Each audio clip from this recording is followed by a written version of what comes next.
It wasn't long until the third day that Tristan was not to speak, and the true story of how the dragon had been slain was relieved.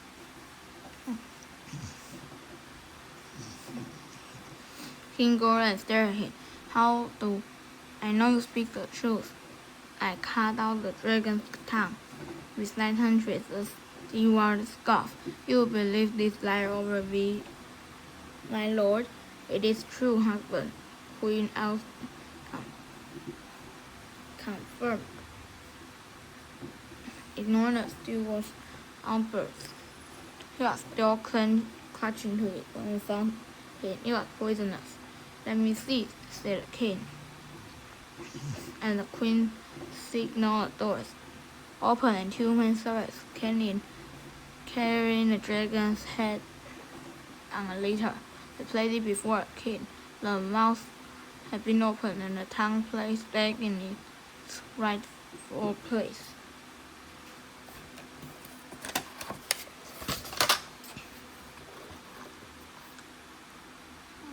Gordon looked up at the steward. "You lied to your king."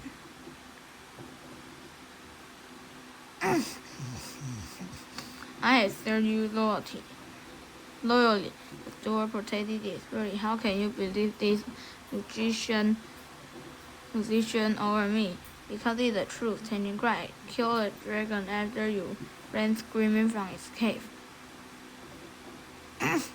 Then I challenge you to the duel," the steward declared. "Let us see who is the braver man." "Very well," Tristan agreed. The next day, Isolde went to find Tristan in order to wish him luck. She found him sharpening his sword in the courtyard. But suddenly, her eyes caught sight of a blade. The tip was missing.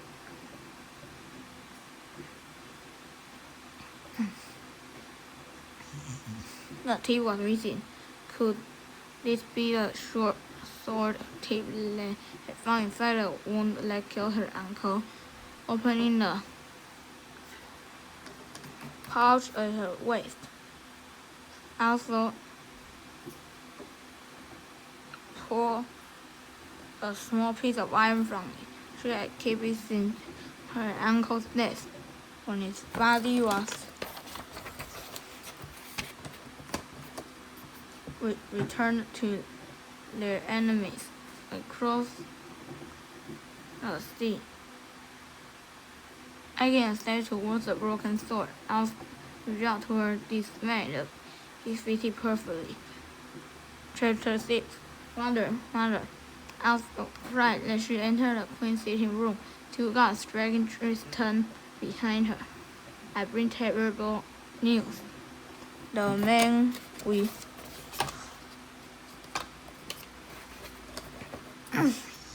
known as Tristan, harp player and dragon slayer, is also the man who murdered your brother.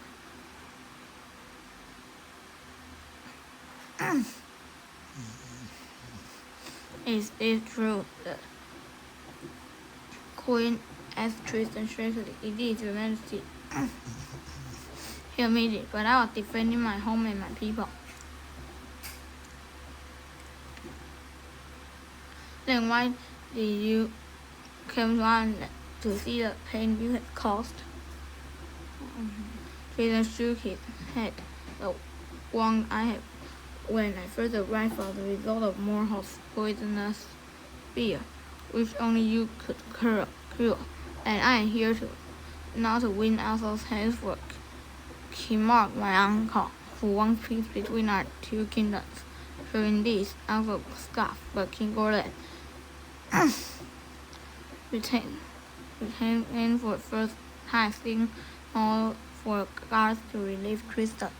"And your real name is?" Sir Tristan did. "Linus, your majesty." "And you say your uncle wishes peace?" "He does indeed." "Then as we should consider it, Gorham declared. His silenced his wife's protest with a look. If you win this deal with my steward, then he marked off.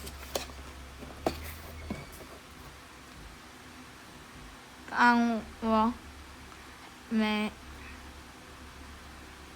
marry my daughter. What? Asked cried fiercely. You would have me marry a man who had hated my uncle's death, for I thought that Kent Tristan was acting alone. King Mark is a good match for you, Gordon said.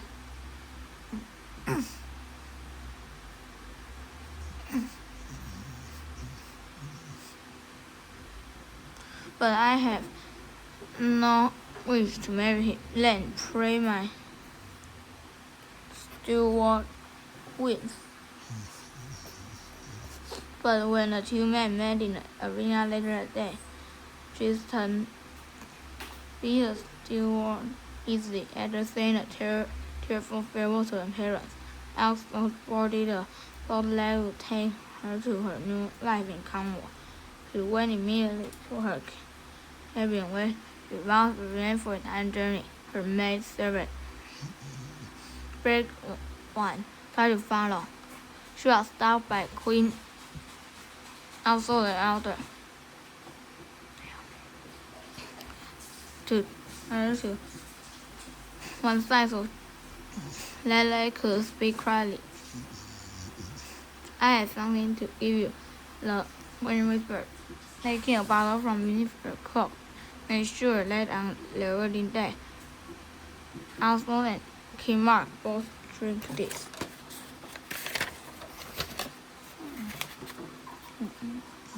First in the demand, red wine as she took the bottle. It was a potion so strong that once the man and woman drank it together, nothing wrong with its effects. Not in under until the time and beyond. Taking the potion, the boarded the ship and found the cabin. She and Isolde would be shaving. She placed the bottle in the chest and thought nothing more of it. The journey was rough, and Break1 soon took to her bed with sea sickness and promise. Isolde kept to the cabin at first, but soon got bored and restless. From Engine's chest with something. When she went there, she found a clock and a bottle in Break1's lure. Begging both to pray, but they glad to see us no sign of Tristan.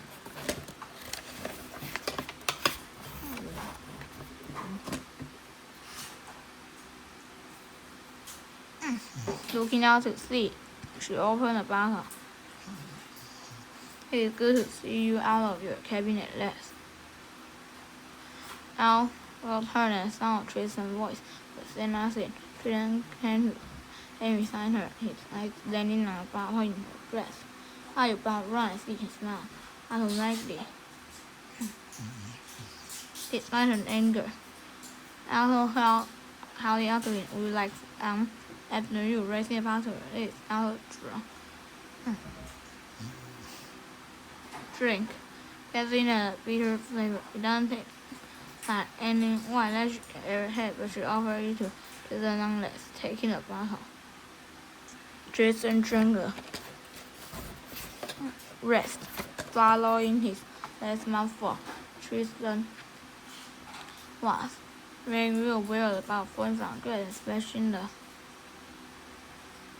flesh. The rest of him was entirely focused on also.